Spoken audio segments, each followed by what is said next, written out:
All right, guys. Jonathan Majors appeared in court today. It's the 9th. He's in court this Tuesday. It's done.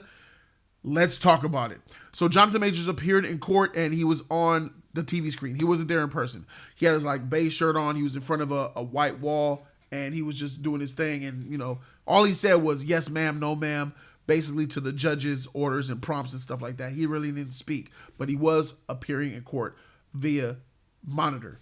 Okay. A lot of new details have come out and some things are starting to make sense now. So basically, the girl's lying. She's changing up her story. The girl, the ex-girlfriend, was talking about damages to the neck. That was like the big issue here. Jonathan Majors allegedly choked her and had bruising all over the neck and stuff like that. Well, guess what? They're changing their story. The DA and the freaking girlfriend are now saying the right arm, the right ear, and the finger are really what's bad. And they're no longer talking about the neck. This is a big red flag, y'all. So look, let's take a listen. Let's take a glance. So the counts of the charges remain the same. A new complaint language from the district attorney indicates that the woman also alleged experienced injury to the right arm when she was pushed into the car by Majors. She was pushed into the car, my right arm, but what about my neck? They're not talking about it. So it was talking about the right arm in addition to a laceration to the right ear and the finger. The complaint no longer indicates reports of bruising and injury to her neck. All of that is done away with. They're trying to align themselves up with falsified evidence that they say is evidence to go with the narrative. And everything that I'm learning here, that we're seeing here, is that they're trying to wring this man out to dry. That's really what it is. And they're trying to do it with everything that they have. The neck situation is no longer a thing. So we're not going to talk about that. That was the biggest issue, was that, allegedly Jonathan Majors choked this girl in the cab by the neck and the cops all came. And I have some stuff to talk to you about with the cops, some stuff that you're going to want to know about, which is kind of crazy when you think about it. So in a statement, the lawyer spoke and basically called her a liar, straight up said she's lying. She's lying about the alleged incident and that Majors' defense team, she's saying again, we have additional video to back up that claim. Chandri's team has previously released those video texts, which wasn't really good. And that's the thing. A lot of people, I know a lot of y'all, including me, are frustrated that you release these whack texts, which do show that she's sorry and all that stuff. But you saying that you got all this evidence, this video evidence that you handed to the DA, you got all this smoking gun footage, but we ain't seen none of it. Do you know how great it would look in the court of public opinion if you release some video footage showing that this woman is actually lying? Are you worried about that, guys? I am. Well, at least I was. Now I understand why Jonathan Majors' lawyer is not putting things out. Jonathan Majors' lawyer is showing some real concerns and worry that information that they put out, the DA is going to lie and she's going to lie to try to one-up it, to try to push a narrative to make it look like they're basically calling audibles. That's what's happening.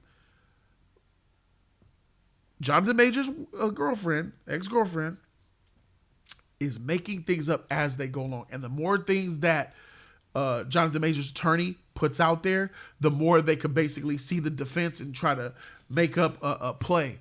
And that's why Jonathan's lawyer is not trying to put up the video evidence that they have, because they're going to try to make up some lie in defense to it.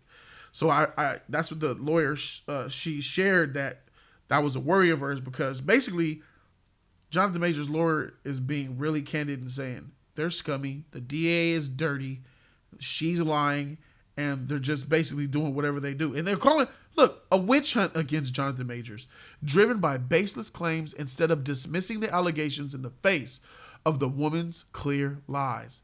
The DA has adjusted the charges to match the woman's new lies. To be clear, there are no new charges against Jonathan Majors. He's being charged with a third-degree assault charge, which could potentially give him a maximum jail sentence of 1 year and up to 3 years of probation. So even if it goes down to the wire, I don't even see this man ever seeing any type of jail time, but it really doesn't matter, does it? listen to this.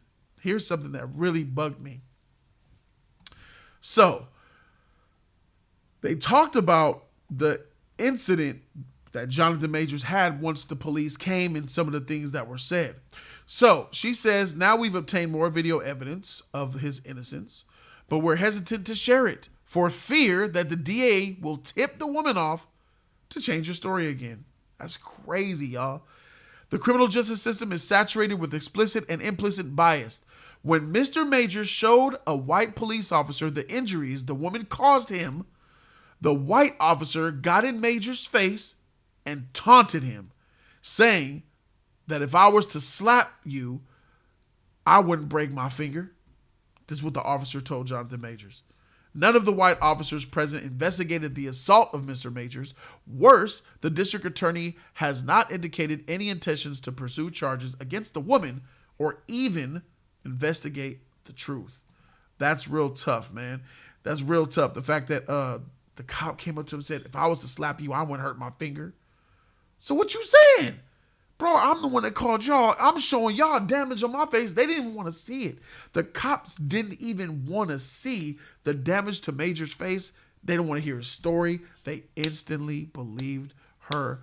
They're wringing this man out to dry, y'all. This is terrible, man. I feel bad for the man. I feel bad for him. Once again, the lawyers, she's doing this, but she's not giving too much. She's letting the world know that they're lying. She says, we have provided the district attorney with irrefutable evidence that the woman is lying, including video proof showing nothing happened, especially not where she claimed. We did this with the explicit promise from the DA that they would not fix their case and change it as we proved the woman is lying. This is a witch hunt against Jonathan Majors driven by baseless claims, glaring double standards. Instead of dismissing the allegations in the face of the woman's clear lies, they adjusted the charges to match her new lies. This is, with all of this type of information that you guys have after this, I think that it's quite clear that they're hoeing Jonathan Majors. He's being hoed. They're being professional, and the Jonathan Majors' lawyer is scared shitless that the DA is just gonna. The DA wants blood, and they're willing to lie in order to get it. This is not a good look for, like the Me Too movement, which is pretty much, not a thing of the past. The women over man, believing all women, all that type of stuff, because stuff like this, she's a liar. The DA is what really makes me sad, because you're supposed to uphold and protect the Constitution and the law, and this proves that political agenda usurps all of that. So it's a sad case, and I'm very confident that Majors will come out with a W.